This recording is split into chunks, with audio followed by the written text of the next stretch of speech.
বাবা দ্বিতীয় বিবাহ করেছেন, প্রথম সংসারের সন্তান আছে, বাবা মারা গেছেন, দ্বিতীয় সংসারের মায়ের লালন পালন কি করা যাবে?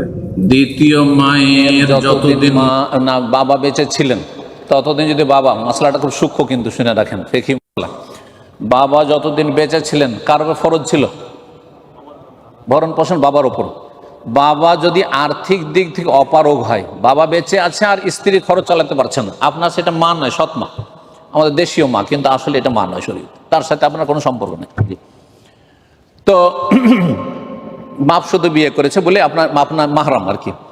তো এই ক্ষেত্রে বাবা বহন করতে পারছে না বোঝাটা, ভরণ পোষণের সেই বোঝাটি আপনারও ফরজ, সেজন্য তখন আদায় করা ফরজ।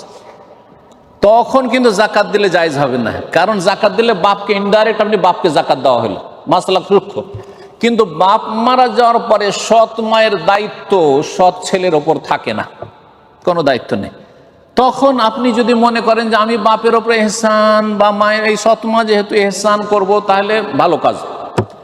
আর যদি না করেন ফরজ নয়, জাকাত যদি দেন তবু জায়েজ, যেহেতু আপনার ওপর যখন দায়িত্ব নয়, তাহলে জাকাত আপনার স্বার্থে ব্যবহার হলো। জাকাত যদি আপনার স্বার্থে ব্যবহার হয় তাহলে দেওয়া জায়েজ নাই, তখন জাকাত আদায় হবে না। মশলাটিও বুঝে নেন। তো এই ক্ষেত্রে যদি আদায় করেন তো সুন্নত নফল মুস্তাহাব কাজ করলেন বাপ মারা যাওয়ার পরে। কিন্তু বাপ যতদিন বেঁচে ছিল ততদিন যদি তিনি অপারগ হইতেন, তাহলে বাপের বোঝা বহন করার জন্য সে মাকেও খেতে দিতে হইতো, ভরণ পোষণ দিতে হইতো। জি।